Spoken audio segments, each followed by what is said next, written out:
He said, you think that since you're on the board, you could do whatever you want to. It doesn't run like that. It doesn't run like that over here. I'm sick of this. And right then and there, the story was created.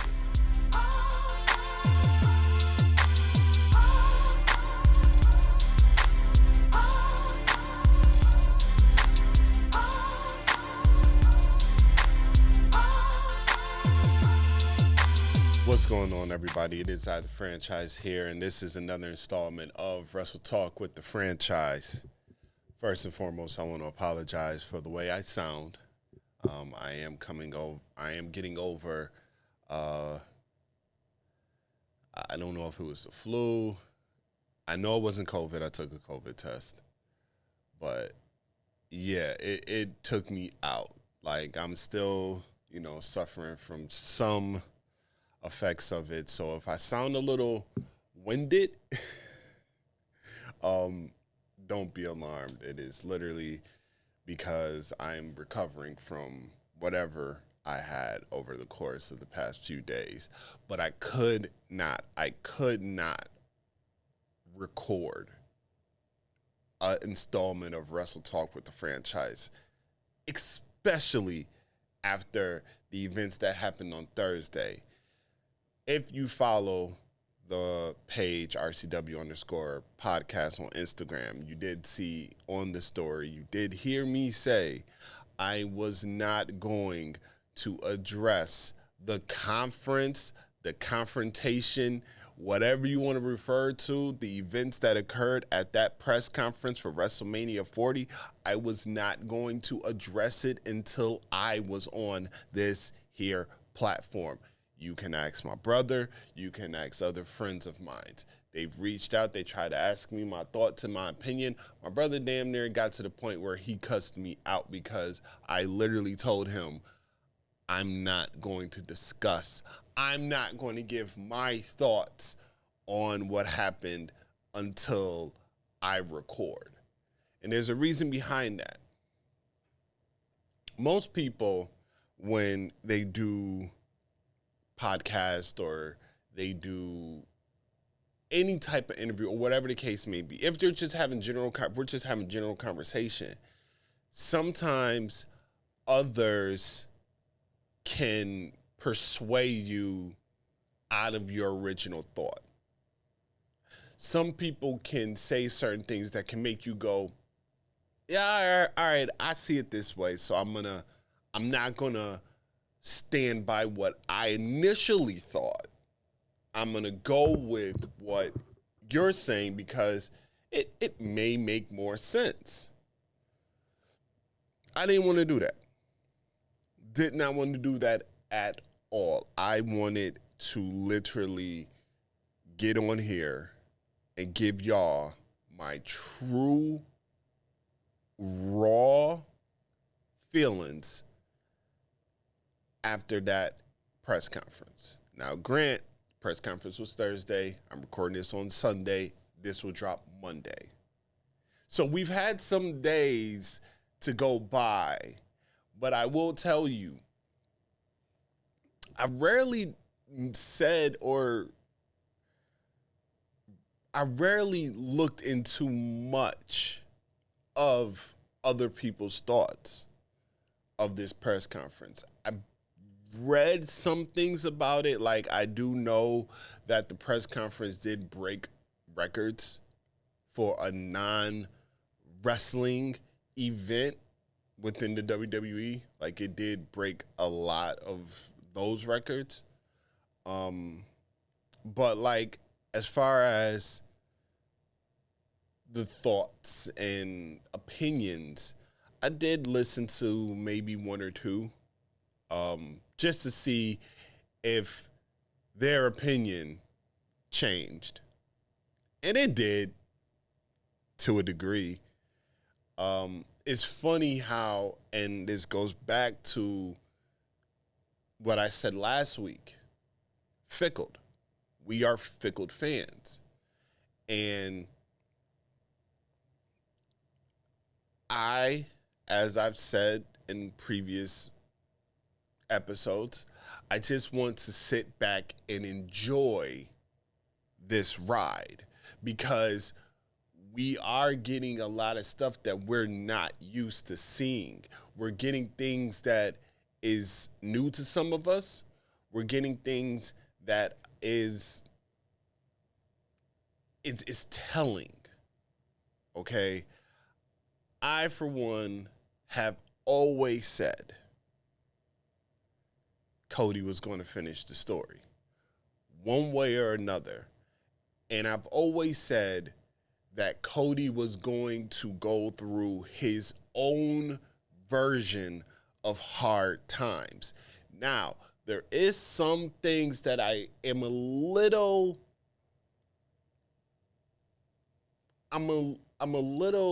confused.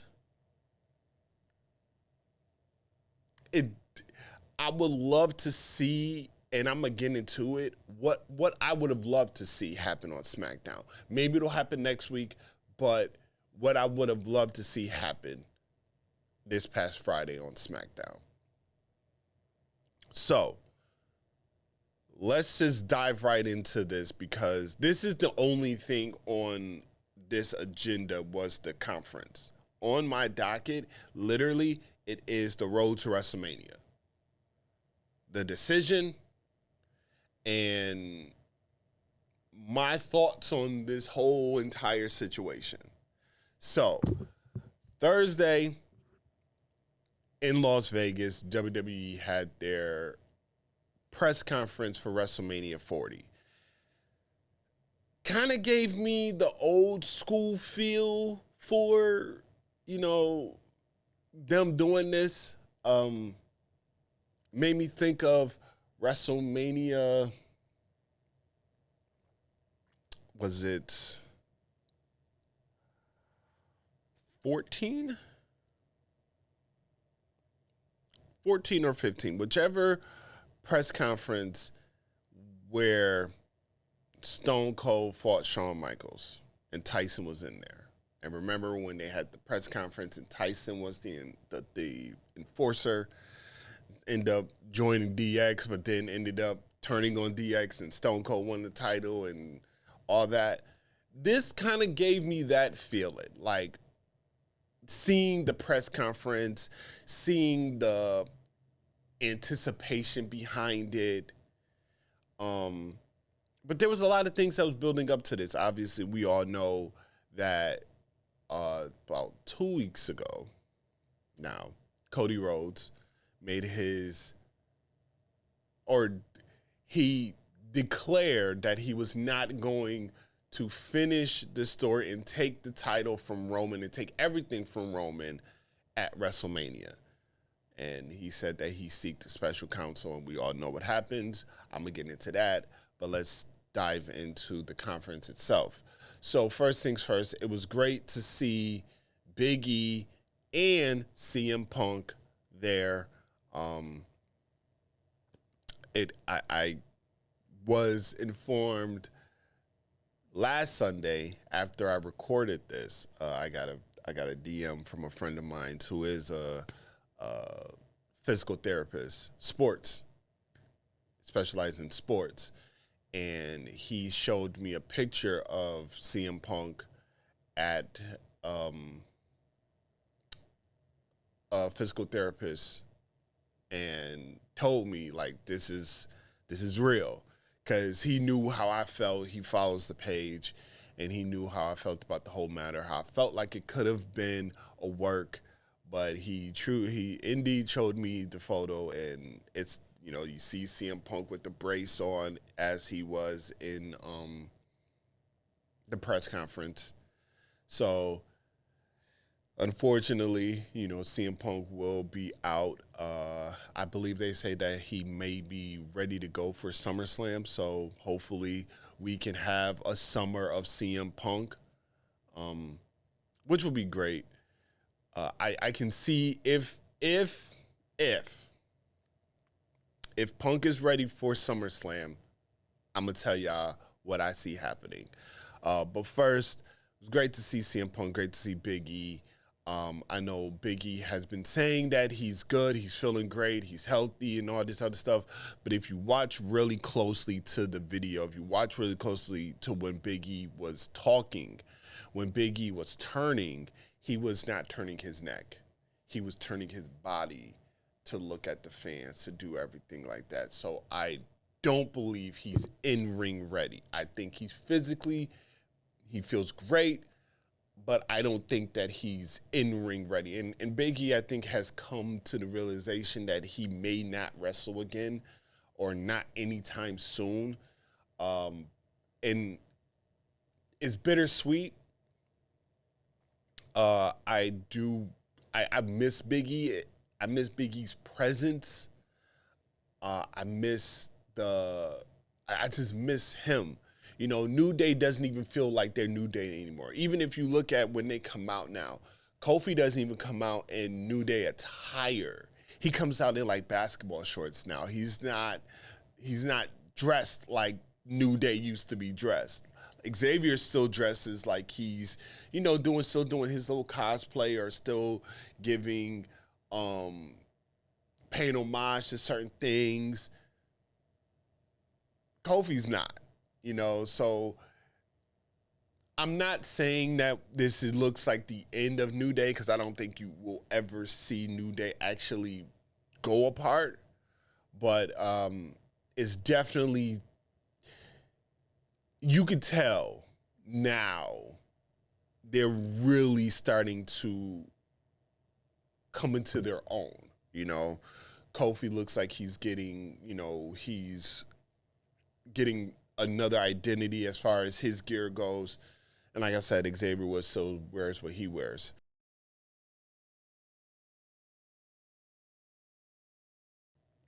But we have pretty much the women's world title match has pretty much been declared without it being declared. And that's because Rhea Ripley was at the press conference and she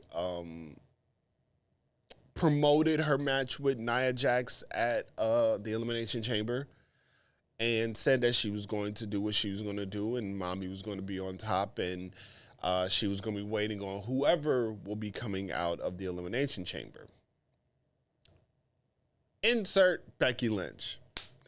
Becky Lynch comes out, and they've been teasing Becky and Rhea for some time. If you know me, if you've listened to any of the episodes, I've been campaigning that Liv Morgan will be the one to dethrone Rhea Ripley. I don't see her losing to Becky Lynch. As you see right here, you can already tell that they're hyping up Rhea versus Becky. It's mommy versus the man. That's that is what they're going with. But obviously, they have to go through the Elimination Chamber. As of right now, it's only Bianca Belair who qualified on Friday after beating Meacham, and Becky Lynch who beat Shayna Baszler on Monday. I know this upcoming Monday we have Liv Morgan. She has a match, I believe, against Zoe Starks, which I think Liv is going to win. If Becky's the one to go and win the Elimination Chamber, go on and face Rhea Ripley at WrestleMania, I want to see a dominant performance from Rhea. I want Rhea to literally stamp her legacy with beating Becky Lynch. I don't think Becky needs the title. I think you need to create a dominant Io. I don't want to do this to the women's title, but they're treating the women's title like they're doing the world title for the men, where it's not the title. Like, it's not. Rhea has the title that everybody wants. And so I think Rhea needs to establish, and she has been establishing, that she is the dominant female in the business right now. And I was talking about this when I was watching the conference. I was saying this to myself. Both are stars. Both indeed are stars. They are the present and the future of the company in Bianca Belair and Rhea Ripley. But it is something about Rhea's presence. It is something about Rhea's aura. Maybe it's just I'm a fan of heels, and y'all know I'm always rooting for the bad guy. But when Rhea came out at that press conference, she just had this overall presence that was just radiating. It was just like, and it was very ironic how Bianca came out first, Rhea came out after. When Bianca came out, she was, she didn't really, she said, I don't have a path to WrestleMania right now, but I will with the Elimination Chamber. I kind of have an idea. I know what they may do with with Bianca Belair.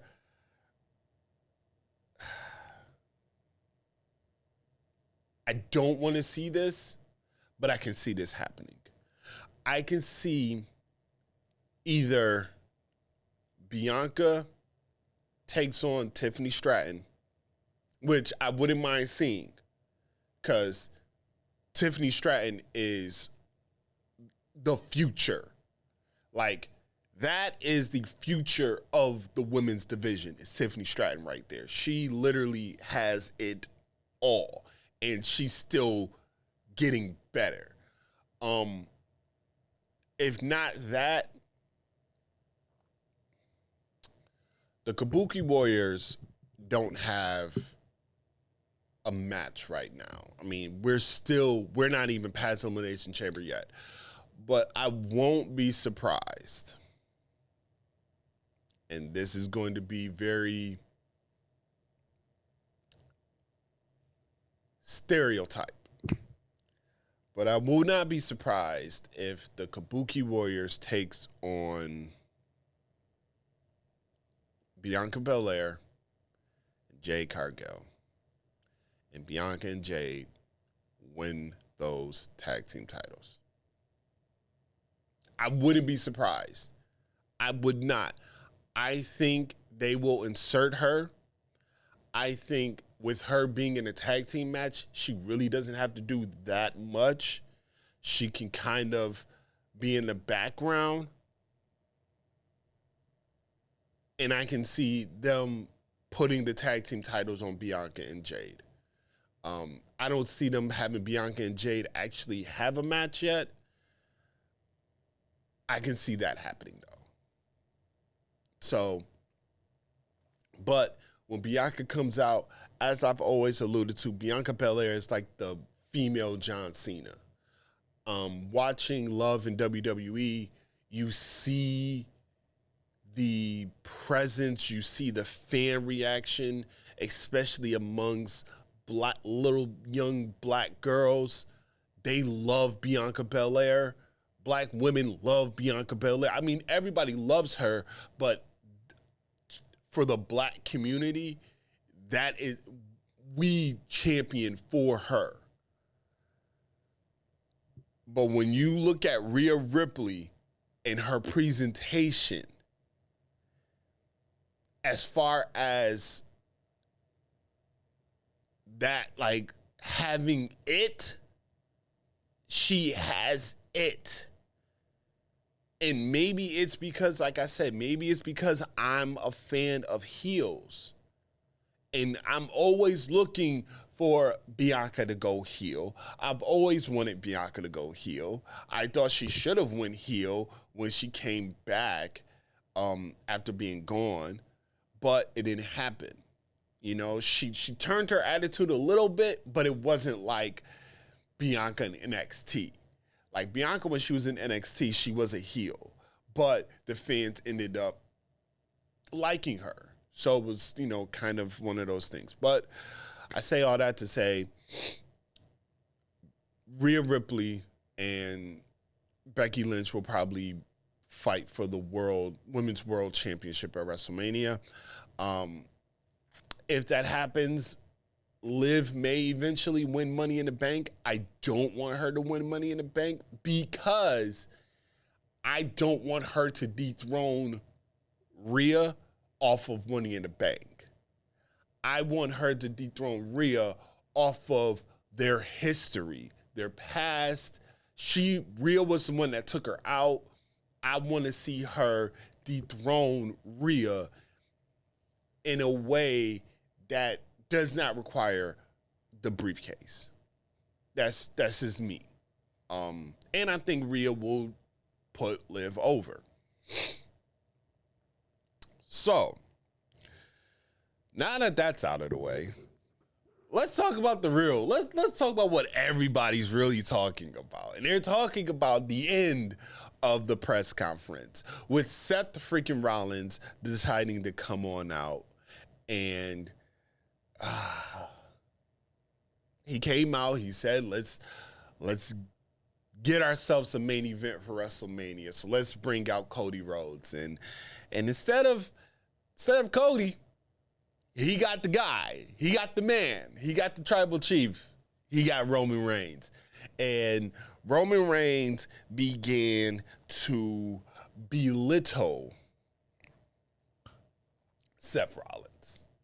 I mean, the way Roman Reigns just basically said, he literally, get this bum out of here, like, and Seth with the little, he finally showed up and everything like that. And he's like, oh, look at you. You are in your wife's shoes. and Roman's and Seth's like, yeah, but I can work and do all this and with my wife's shoes, all this stuff. And Roman decided that he was going to take matters into his own hands. Cody Rhodes had made his decision. So he's making his decision on who he's going to face at WrestleMania to main event WrestleMania. And he said he chose The Rock. Insert The Rock. The Rock comes out.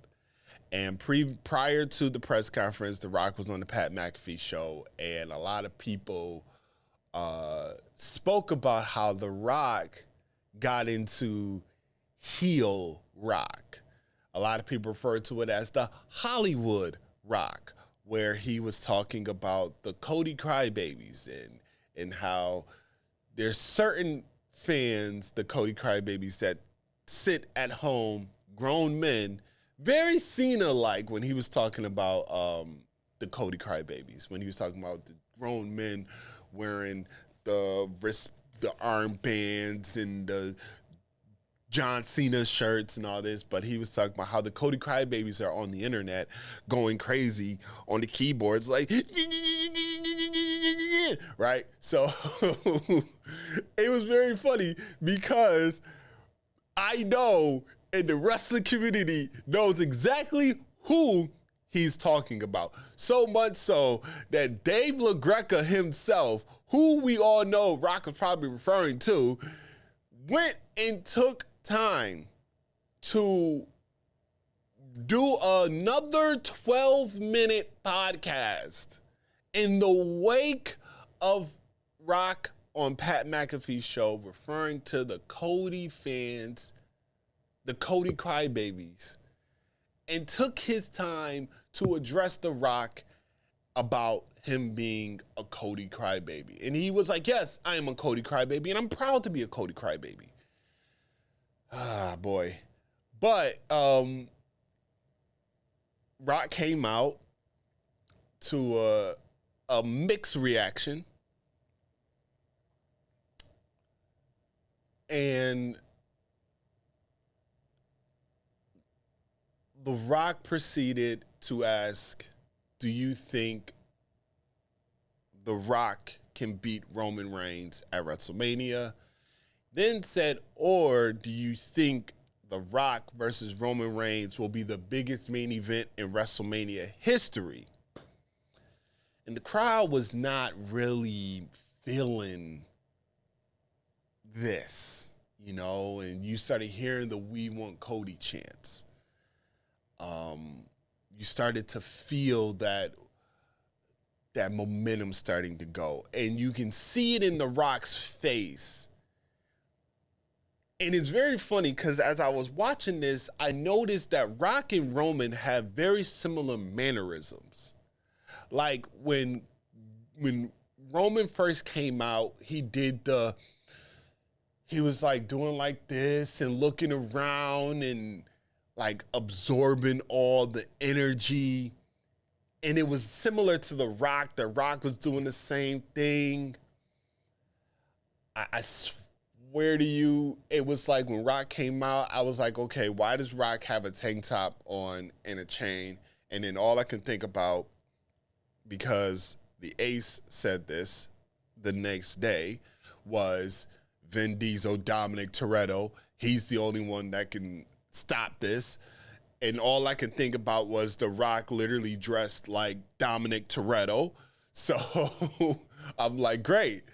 Why? Why is he like this? I mean, he has new merchandise, so why is he not wearing the People's Champ shirt? Why?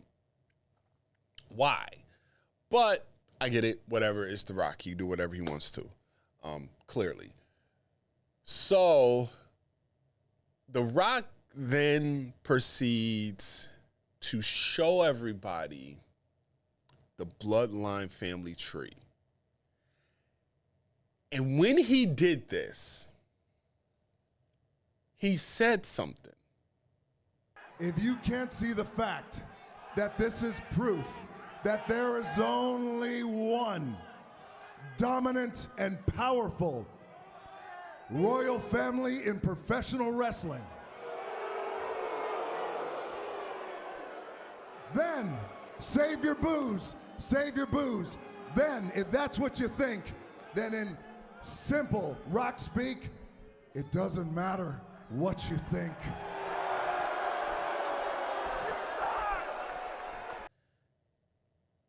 He said, this represents and proves that there's only one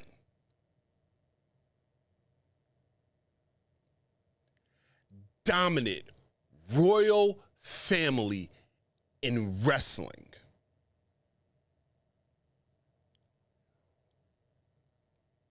Now,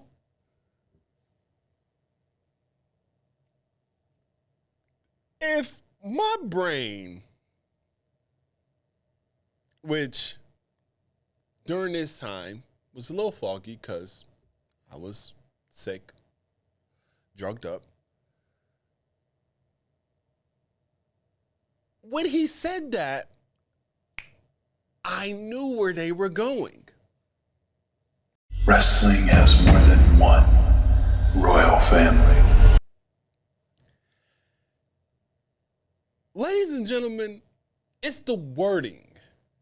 See, everybody wants to point at all these different directions and all these different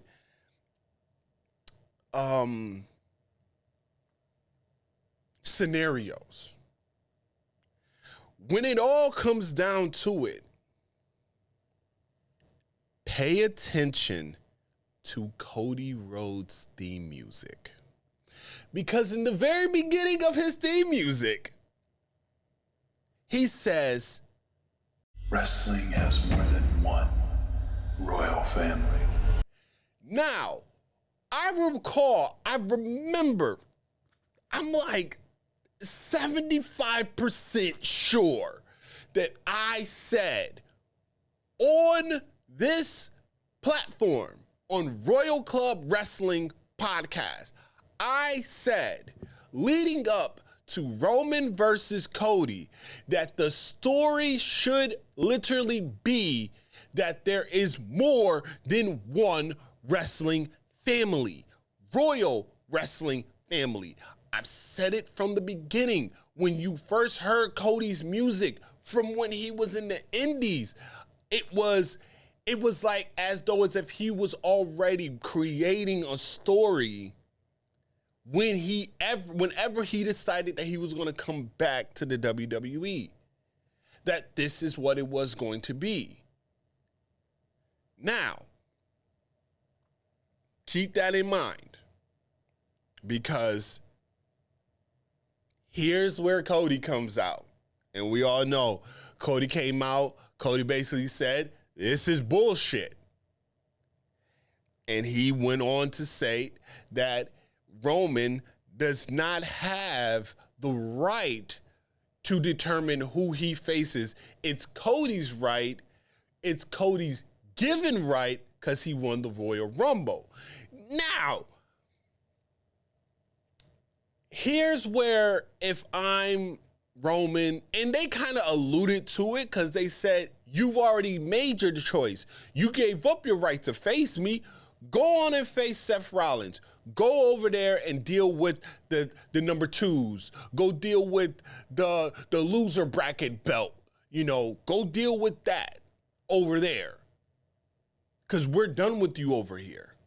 I made my choice. And he said, you're irrelevant. Roman said, you're irrelevant like your father. And that set Cody off. That set Cody off. And then Cody said, you know, since you want to bring family involved, you bring my family, I'm going to do the same for you. If your grandfather was alive, and he pointed to The Rock, he said, if his grandfather, High Chief, was alive, they'll be ashamed of you. In which, now you got The Rock's attention.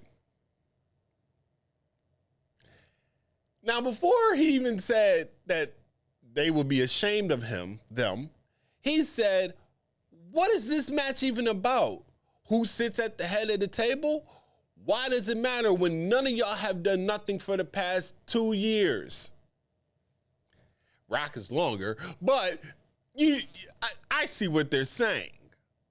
Now, as you can recall, if you are remembering, if you are watching this and then you're remembering everything that happened, I can see what direction they're going. It's literally what everybody has been talking about. I'll get to that. And then he talks about family. He says, this ain't about family. Matter of fact, since you want to talk about family, how's Jay? Basically said that these aren't your family, these are goons, these are hired people, these are this, that, and the third. Now, when he did say what he said about they'll be ashamed, here comes The Rock. And The Rock says, when you talk about his blood, you're talking about my blood. When you talk about his ancestors, you're talking about my ancestors. And he literally did, like, go back and watch it. Matter of fact, look at the photo right here. You see how intense he was when he did the, like, you can just tell. And then he said, and when you talk about his blood, you talk about my blood. And he said, and now we have a problem. And in words of Will Smith, keep my family's name out your motherfucking mouth, because he slapped the dog shit out of Cody Rhodes. Like, he smacked the fire out of Cody Rhodes. So much so that the minute he smacked him, all hell broke loose, okay? Seth jumped in. They're all going back and forth. He's telling him, you tell him that don't talk about my family like that. Keep my family's name out your mouth. I'll slap the taste out of you again, and all this stuff. And then Seth Rollins started barking at The Rock. And then Seth Rollins said something as he was leaving. He said, you think that since you're on the board, you could do whatever you want to. It doesn't run like that. It doesn't run like that over here. I'm sick of this. And right then and there, the story was created. And what I mean is, what you're seeing is you're seeing two workhorses, right? Two people, day in, day out, all day, every day, 24/7, not really 24/7, but you get where I'm going. Cody Rhodes and Seth Rollins literally are the people, the faces of the WWE. They're at every show. They're doing the John Cena. Okay? They're doing the John Cena. They're at every show. They're at every charitable event. They're hugging babies. They're kissing fans. They're doing all this stuff, right? Hugging, kissing babies. They're the poster child for the face of the WWE.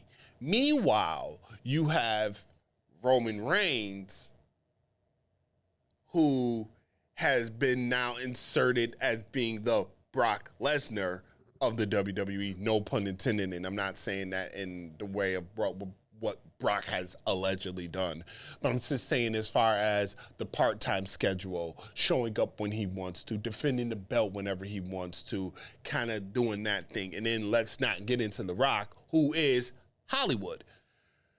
So you're seeing that you're having a battle between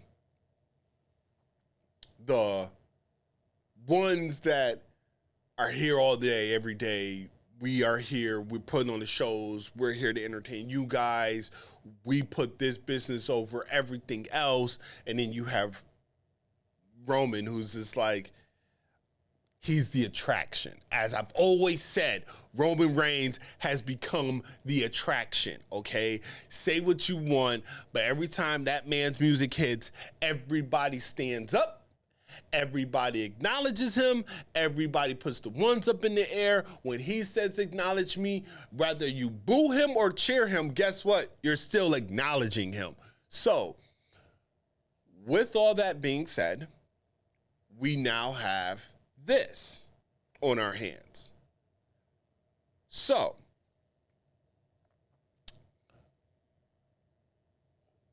backstage, as soon as it was all said and done, it was very funny because CM Punk is there. And CM Punk is like, if I was Cody Rhodes, I'll punch The Rock. And he says this on a live mic with The Rock in the background. And everyone caught it because everyone's seen how when he said, if I was Cody, I'll punch The Rock. And The Rock stopped and looked like, who said that? Did Phil just say that? With a torn tricep? Like, I will rip his tricep off the bone right now. Like, does he really? Noted. Don't be surprised at when CM Punk comes back, The Rock doesn't have a receipt for him for that comment. But they go backstage, and Triple H is backstage now, Paul Levesque. And he's talking to, I think her name is Jackie. He's talking to her. And you see in the far, The Rock, Roman, and Paul Heyman walking. Very funny at the way the walk is happening, because for the first time since he has been the head of the table, the tribal chief, Roman Reigns was actually walking behind somebody. Now, I've always said that if you did do The Rock versus Roman Reigns and you had the head of the table, the tribal chief versus the people's chief, I've always said that The Rock could establish himself as being the new high chief because of his grandfather being the high chief, Peter Maivia. So you can see that The Rock has established himself as the High Chief. Remember last week when I said somebody on TikTok had referred that the ancestors sent Solo to protect him? What if the ancestors was not that? The elders, not the ancestors, the elders. And what if the elders was just one elder? What if that elder was the High Chief? What if that High Chief was actually The Rock?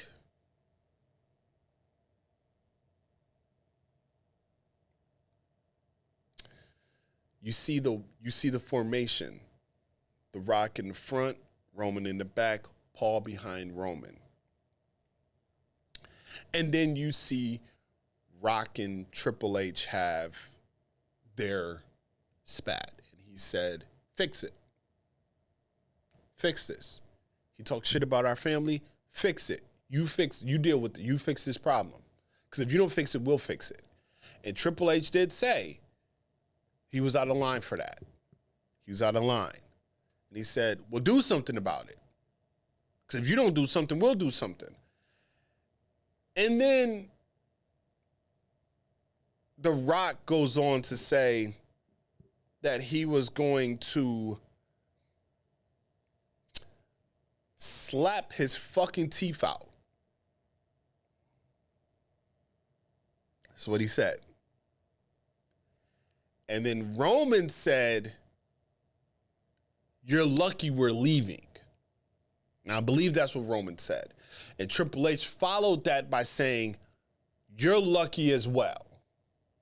Now, most people thought that when Triple H said, you're lucky as well, he's referring to what The Rock said because no one knew exactly what The Rock said. But by now, we all heard what The Rock said. There was an uncensored version of it that hit the airwaves because everybody had people in the T-Mobile Arena had recorded the screen, and that was live. That was not edited. That was not censored. So now we have this shift. And I'm going to tell y'all who is the most important person in this whole damn storyline. That's the wise man. That's Paul Heyman. Paul Heyman is going to play the most critical role in this whole story. Because see, now what you have established is you have now established for right now a partnership, a blood oath between The Rock and Roman. Remember what The Rock said. His grandfather, High Chief, and Roman's grandfather took a blood oath. So we have established they're related, but they're like third cousins. So they took this oath, bounded by blood. You see the picture right here of Rock and Roman shaking, embracing, shaking hands. So now you have, I'm not going to say it's an unholy alliance, but you have an alliance right now because Cody Rhodes disrespected the bloodline. What do I see happening moving forward? We've seen on SmackDown, Triple H has stated the main event at WrestleMania will indeed be Roman Reigns versus Cody Rhodes for the Undisputed Universal Heavyweight Championship, and said it doesn't matter what anybody else thinks. They can try to sit at whatever table they want to sit at, but at the end of the day, I make the rules. Now you're starting to see a shift. We're going to see Triple H insert himself as the chief content creator, right? He is the head of creative. And now you have The Rock, who has a stake as one of the members of the board. People are assuming that he took Vince McMahon's position, which if he took Vince McMahon's position, he has like a larger percent of control or answer power, whatever you want to refer to, as being in the board. A lot of people are saying, well, look at what's happening. Nia Jax is all of a sudden getting a women's world title match against Rhea Ripley at this event. Jey Uso, look at what's happening with Jey Uso, even though Jey Uso deserves a fucking Intercontinental title shot. The Rock is slowly inserting and putting his family on these pedestals to sit on top of the WWE empire that will be controlled by the Ottaway family. Even though, as history will show, and if you do your history, you will know, majority of the stars in the WWE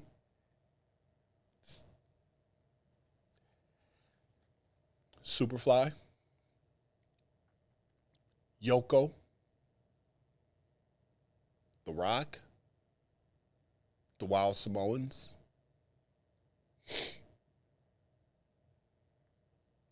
Rikishi, I forgot the Sultan. He played the Sultan. He was Rikishi. He was, Haku. The Samoan bloodline really is indeed the most dominant family in wrestling. Not just in WWE, but in all of wrestling. I mean, you have Tonga Kid in New Japan. You have so many other people within every company. So, yes, they are very dominant. But what I see happening is next week, Roman Reigns and The Rock will be at SmackDown. Triple H had, Paul Heyman had told Triple H that his tribal chief will be there and The Rock. So we're going to see that. I can see a situation where this happens. Elimination Chamber, we get Cody Rhodes and Seth Rollins versus Roman Reigns and The Rock. I then see a situation where The Rock will tell Cody, in order for you to face Roman Reigns at WrestleMania, you have to go through me. Night one.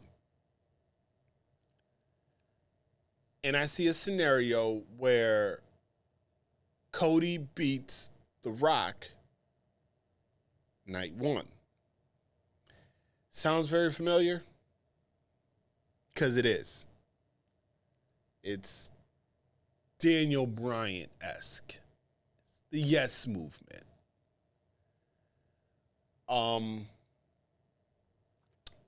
Do I see a triple threat? I wouldn't want to see a triple threat. If the triple threat happens, I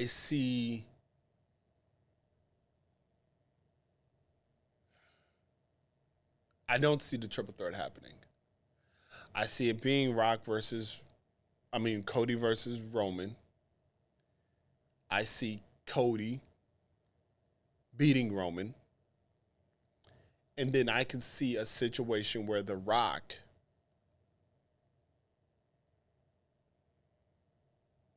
gets Solo and possibly Jimmy to turn on Roman and beat Roman, and Paul has to sit there and watch it. And Paul has to accept the fact that Rock has done this. And then Roman is gone for some time. We don't see Roman for months. This gives Roman the clear break he needs. And then Roman comes back as the super babyface we've all wanted him to be, or they wanted him to be. And he's going to go against the bloodline, his own bloodline. And it leads to Rock versus Roman at next year's WrestleMania. The Rock said he's the long gamer. This is the long game. That's the long game we're talking about. Because now you have someone who literally is sitting at the head of the table, controlling everything. Now, what does this mean for Rock and Triple H? And then I'll get into Cody, and then I'll wrap this up. It's a power struggle between Rock and Triple H. Obviously, you see Rock is on the board of directors. Triple H is head of creative. I could see a scenario where it's this battle. Now, I was thinking of this. We all know, and I will make this crystal clear to those that don't understand or did not know or think that Triple H somehow, some way is going to face The Rock. Stop dreaming. Stop hoping. It's not going to happen. Triple H put his boots in the middle of the arena, I believe in Dallas, the last WrestleMania they had in Dallas. Triple H has a heart defibrillator in him, in which he said, I don't think y'all want to see me get electrocuted or catch an electrical shock wrestling. It's not going to happen. It's just not going to happen. So, if we have a situation where Triple H cannot get physical, who can be the person to face The Rock if Rock wanted to do this? I have two people in mind. One is the SmackDown general manager, Nick Aldis. Because Nick Aldis technically can still go. But I think if you did get Nick Aldis involved, I would love to see him and Roman have a little thing going on. But who I would want to see face The Rock is somebody who I think we've all been wanting to face The Rock. That is another third generation superstar. That is another legend. That is someone who has deemed himself the legend killer. Randy Orton. If you get Randy Orton and The Rock to have a match, to have a story or anything, that will be epic. Would be epic. Sign me up for it, because I would love to see it. But let's talk about Cody. Let's talk about Cody. Let's talk about the hard times that Cody is about to endure. Cody will go through some hard times. The hardest of hard times he is about to endure. All of this to lead him to winning the Undisputed World Heavyweight Championship. the undisputed Universal Heavyweight Championship. I don't know why I said world. But leading up to face Roman, he will win that title. I know we all want the perfect picture, which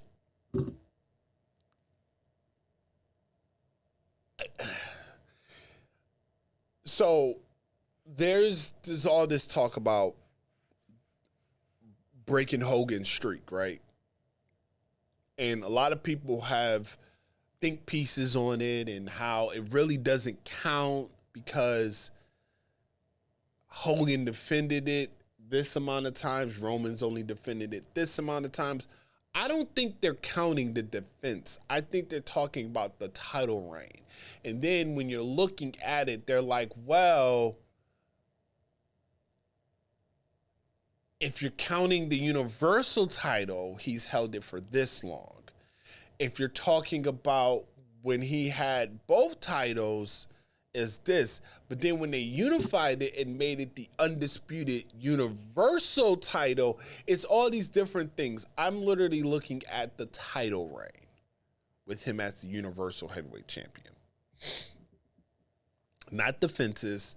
I'm looking at the amount of time he's held that belt, the number of days he has held that belt.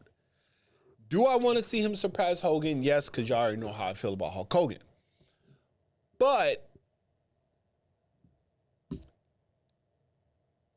in the modern era, this title reign, we're not going to see it again. I don't think we're going to see somebody hold this title the length that Roman Reigns has held this title. But if he does, y'all know what I think. The perfect ending to the story would be Madison Square Garden, the first Monday night, the first Monday of 2025 on that Netflix. Get Cody versus Roman for that title. He would have surpassed Hogan by now. Let him do that. Let him win that title then. If you have it to where now you see this power struggle with Roman or this power trip with Roman and The Rock, and Rock at the head of the table, and Rock being the high chief, and Roman reporting to him, but Roman still is the head of the table type of thing. Build that. So then when it happens and Roman loses, The Rock can then say, you disappointed the family, and then get Solo and Jimmy to attack him, which then you can bring Jay back into the equation. There's so much you can do with this. And as I've said before, and I'm going to continue to say it, sit back and enjoy. Literally, people, enjoy wrestling. Do not sit here and don't go on these fucking... The mere fact that us as wrestling fans, the ones who have sense, have to deal with the dumbasses that sits there and makes threats, death threats.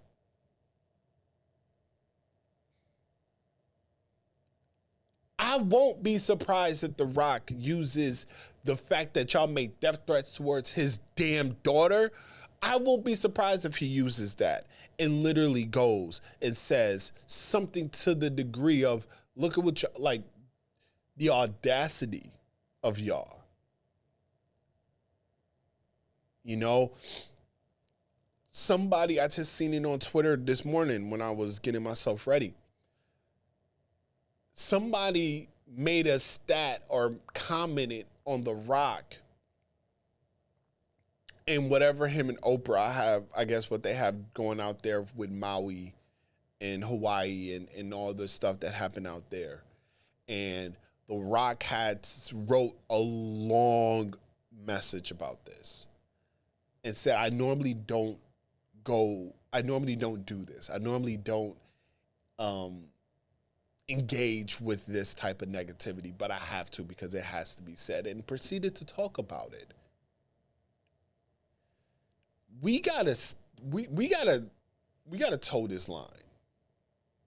You know, I'm not sure of all the stuff that's happening I did see a lot of things and a lot of people. I know Jason Momoa had made a comment about it where there's a lot of different issues that's going on over there. But my thing is us as wrestling fans have to do better than what we're doing right now. With the threats, with all this stuff, enjoy this moment.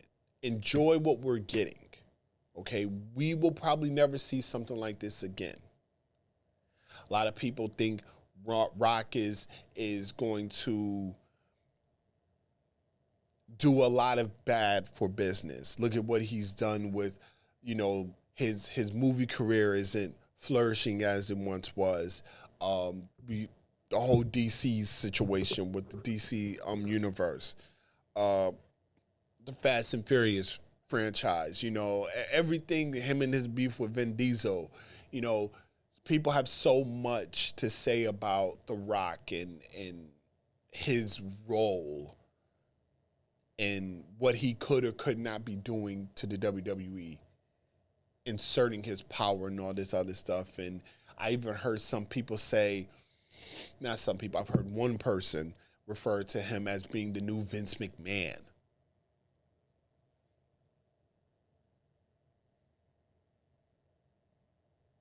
Really? I'm not even going to get into that. Just please enjoy what we are seeing right now. For everybody that thought, oh, it was a pivot, you know, they had to pivot because of all the backlash that they were seeing and all this and that and the third. This is why I try my hardest not to engage when those conversations come about, because we don't know. We don't. I'm just in it to enjoy. I want to see how this plays out. I want to come back every week and give y'all my thoughts and see, oh, they switched. The one thing though I do want them to stress more about how Cody said he relinquished. And I think that's what they're going to do. And I think that's what Paul Heyman and The Rock's going to do. They're going to go back to when he said that. And they're going to say, you said that. And by the board of directors, you are no longer allowed into the main event at WrestleMania. And then we see what happens. But until then, people, let's just enjoy. Let's just enjoy. Let me know what y'all thought about the conference. Where do y'all see this going? Do y'all see a tag team match at Elimination Chamber? What exactly do you see happening at Elimination Chamber with The Rock, with Roman Reigns, with Cody Rhodes, with Seth Rollins? Let me know in the comments below. If you are new to this channel, make sure that you hit the subscribe button and hit the notification bell as well, so you are up to date to when more content is dropping, because I will be dropping more content this WrestleMania season. I want to put out as much content as possible. Make sure that you follow us on Instagram, RCW_podcast. The Ace has his as well, which is RCW_Ace. I'll be back next week with another installment of Wrestle Talk with the franchise. We are going to go over what happened with The Rock and Roman Reigns being on SmackDown. What shift happened this week in wrestling? Man, I'm excited. I'm excited for what we are embarked on, what we are going through right now. And remember, pay close attention to Cody Rhodes' fucking theme music, because that is the whole story of this WrestleMania. I'm out. Later.